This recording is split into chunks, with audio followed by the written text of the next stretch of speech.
candle short, hair short. This video, though, it ain't gonna be that short. So, let's go over what happened on NWA Power episode 14. Back, episode 13, where I did my last review. Yes, let's go over that. Because, there's a six-man challenge to see if Scott Norton will have an opportunity I think in the future for an NWA World Heavyweight title shot against Nick Aldis. And surprise partners will be the wild card tagging with the third partner that was debuting on episode 13 at the end of the episode that I got super hyped for Scott Steiner. And it was Scott Steiner. For Scott Norton's team, Ricky Norton's team is Eli Drake, his tag team partner himself, and of course, Tim Storm for the main event. Sorry, I wanted to spoil that for you before I continue. They even went over stuff about what he did in Ring of Honor, invading the show so we can continue his feud off with Marty Scurll, and then later on, and then as soon as that happened, Brody King and Flip Gordon came along, and I Ring of Honor World Champion PCO because I think he's still part of the Villain Enterprise, but now he's like a prime eventer in his 50s. But more into the task at hand. He got escorted out the Ring of Honor event for intervening in the show after I think he was a guest commentator. Coming along disguised as a cop earlier on the show and attacked Marty Scurll. So he's doing an intercom feud with a different promotion like Ring of Honor. Even though they had the Crockett Cup crossing over and using their stage for the tournament, for the tag team titles like the previous year. So at hard times it will be Flip Gordon versus Nick Aldis for the no, not for the world title. I think it's just an exhibition match. They had Ziggy Dice and Ricky Starks talk about their odds, saying Ziggy Dice has to face. I think Ziggy Dice has a surprise opponent, and so does Ricky Starks, even though he's somehow qualified. That was a qualifying match they had last week that required a winner, so I'm shocked they didn't go like by decision off the referee or just sudden death or something to continue off the match so there can be a qualifier. So I was shocked. Then going over Ziggy Dice after his win against Caleb Conley, just discussing over who's better, and then talking about, I don't get your reference after calling him a something, looking ripoff.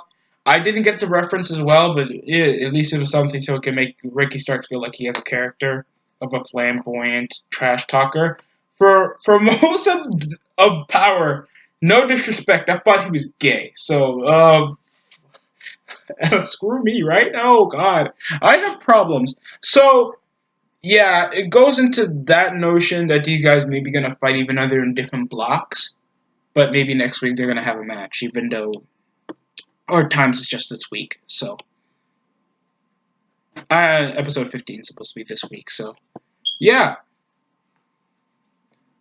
The Dawsons, after the polls for who was going to fight in the qualifying matches, Trevor Murdoch got the former Bram from Impact Wrestling, while the Dawsons have each other.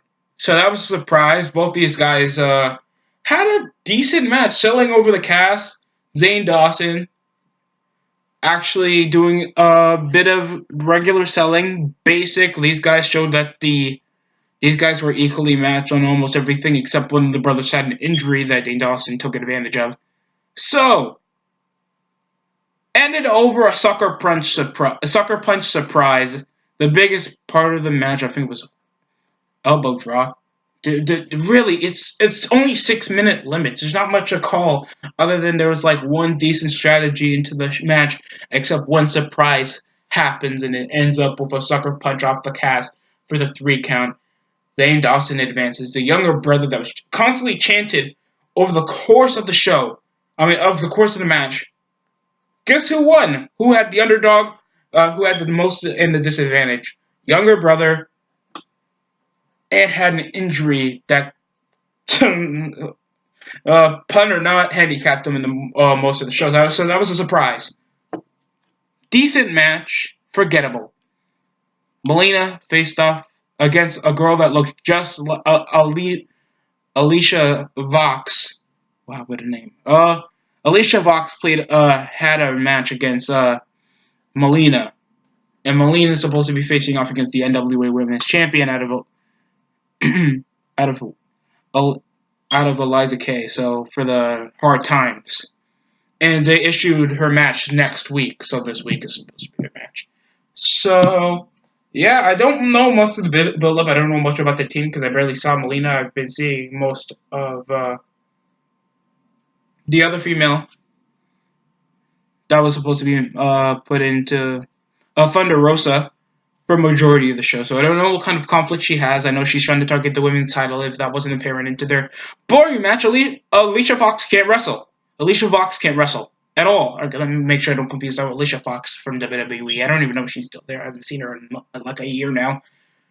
She has can't like run the ropes. She's not as fast. She comes around like with a really sluggish hurricane to run off the corner, and then she comes around not even selling except she can scream and then run around the ring, and it ends off with Melina using a little leg drop, little arm bar finisher that ends up with her putting her leg on her chest, and then bam, with her split. 1, 2, 3. Melina wins in a squash match. It felt like it wasn't supposed to be a squash match. It was showing Alicia Fox having a bit of fight in her in a match, but it was short, sweet. There wasn't much to remember other than Melina did her little leg split entrance that I remember from back then. I'm old, and it sucks. But the match was forgettable, but at least it had a building point to see if Melina will face off against the NWA Women's Champion. Then we had the question mark and Shooter Stevens to face off against the Outlaw Inc. with the Pope in their corner. They were even holding a little question mark flag. And it was a bit funny because he's currently the more over part of the group, and that's kind of ironic thanks to, if you did not watch Damien Sandow from back in WWE from 2012 to 2015, he was the most popular character and had the most potential because of his crowd connection and how much he was used as like an understudy or the most underrated part of the group, and he still gets his way to get over. And this time, he's still one of the better characters. I had him selling. He had him selling and targeting the shoulder of Homicide. A bit of Eddie Kingston was barely into the match. Gringo Killer was canceled off because of the shoulder injury. I thought that was pretty nice because Gringo Killer really relies around the arms. Question mark comes with 2 throat strikes to intervene with Eddie Kingston. That wasn't legal after the distraction from, I think, question mark. Shooter Stevens takes over the pinfall over Eddie Kingston. It's going to be a 1-2-3 victory. And this is over the Pope from before the show. Before the match even started. They were doing an interview involving the Pope, Homicide, and Eddie Kingston over Shooter Stevens, going over him not defending his national title since winning it back into the fire. It wasn't that impeccable of a promo coming around that he doesn't dig it. I don't know why he would think that the question mark in him. Is it because he's black and he's wearing a black? You know what? I'm not going to hit that right now. If I hit that, my head's going to hurt. My head's going to hurt. Then after the match, after the Outlaw Inc. lost, the Pope just walked away with his shades on and just left disappointed, at least like you had fulfilled your usefulness. And it seemed like he's trying to just be like the heel. And it's like, how many TNA dudes that you guys have? The Pope, Eddie Kingston, Homicide, Eli Drake, James Storm, Bram. Yeah, Timothy is Bram. Nick Aldis, NWA World Champion, is freaking Magnus. Isn't that kind of weird to you? Isn't that weird? Like, TNA had their own original roster that was built up from the buyout of WCW getting bought out by the company, and some of these guys came in, they made a name for themselves, but some of these guys built themselves over to the indies, and then when they came over to TNA, they built characters for themselves, and they developed over the years to make TNA at least memorable program, and one of the more notable U.S. programs of the 21st century after the, loss of ECW and WCW. So it makes sense, but it's so weird, because we're seeing, like, Ken Anderson come around with a beer belly, having a bit of relationship issues with freaking Colt Cabana. Most of these guys are worn out. The only guys that have potential is either James Storm, since like 2011, Eli Drake, that's currently the world champion, but he's not that well known into the community unless you watch his matches from TNA, and you know a bit of him if you've seen him with his title defenses. We have the Rock and Roll Express holding the tag team titles, and they're still holding on to the old belts. I like their grabbing tradition, but oh god, it's kind of forgettable. To me, it's forgettable. But I understand it's simplistic, it's easy to swallow, you get the gist, and I respect that, and that makes it consumable content. That's what made NXT back then really good. And now they're having failing numbers against Dynamite that's doing tremendously better. After having like a 600K viewership. Then they keep promoting like stuff like Idol's Wrestling School, trying to get you into the promo, trying to make you a more charismatic star. They revealed the bracket for the NWA TV tournament, TV title tournament, and there'll be two surprise opponents coming from two different places. Tim Storm will face off against one of the Dawsons who won that match. That was Zane Dawson, so he'll face off against him for the tournament. Ziggy will face off against a surprise opponent, same with Ricky Starks. It's kind of crazy. It was kind of funny as well that Scott Steiner brought up his fat asses. A little meme that because he's known for making the most awkward, weirdest promos you'll ever see. And he comes around just bringing up when Turner bought out NWA, made WCW, made it most popular in one of the biggest promotions in the nation, and now it's gone.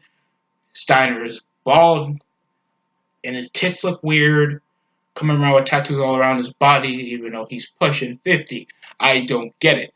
But still, though, it was interesting at least to see a bit of history brought up, and that he's aligning with strictly business.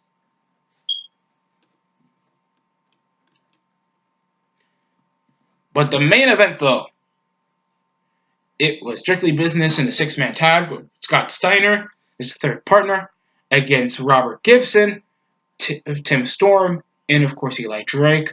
That came out first before Tim Storm because we didn't know who the third partner going to be. And yeah, I wanted to like before I can even get to the main event, I want to talk about because I don't really care about the Ken Anderson feud with his beer belly sluggishly hitting hip tosses after the tag team match we had at the main event of last week that ended up with the wild card not coming in after the match and just having a promo afterwards with Ken Anderson really looking sluggish. It was a decent six-man tag, to be honest.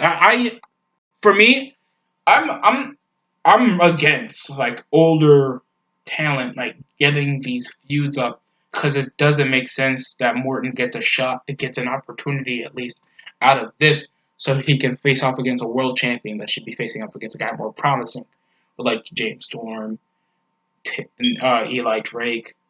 Maybe Scott Steiner thinks he's a former world champion. He's also well known for being a tag team champion, holding the WWF and the WCW and a few of the TNA World Tag Team titles, because at least those have names you remember. So, yeah, it was okay. It was a bit of rest holds. There was the Eli Drake elbow drop. There was a decent hip toss. Robert Gibson had a few moves. He came up with a roll-up victory off him. Tim Storm was there to make sure Nick Aldis doesn't intervene in the six-man tag. The same thing was happening with Morton. It ended up with Robert Gibson getting the pinfall after a little neck breaker. It felt like somewhat of a, I don't know why people try to do this little arm hook thing, stunner by Eli Drake, and it ends up with him getting the victory by Robert Gibson pinning, winning the wild card to get the victory. So Morgan gets his title shot for the NWA World Title next week because Nick Aldis has a match against Flip Gordon at Hard Time, so that ain't happening unless he defends it. I don't know if that's possible. So if they're doing a match like that, I don't know why. They're obviously, I'm understanding that they're not trying to get Morton the world title. that would be crazy. That would be stupid. It's already like building points. Chris Jericho, yes, he's not like entirely in his twilights, but he's still like one of the prime guys on TV, the most talked about wrestlers currently in the wrestling world, and still in the planet. He's still a more popular face. And sure, he's built like some of my uncles. He's still a top guy, one of the best wrestlers. I'm not seeing Ricky Morton face off against freaking Nick Aldis and he wins the world title. Wouldn't that make him like the oldest world champion other than Tim Storm that's like pushing 50? So, yeah, decent show. I'll give it a 5 out of 10. It was okay. You can watch it in your own leisure. I just thought that it needed more. I didn't like most of the promos. They're building up to stuff at least. Everything got a meaning, and at least they're building up to the tournament. I wish WWE did stuff like this. I would give it a 6 if the matches were a bit more memorable and I actually had like more, like there was more stuff building up.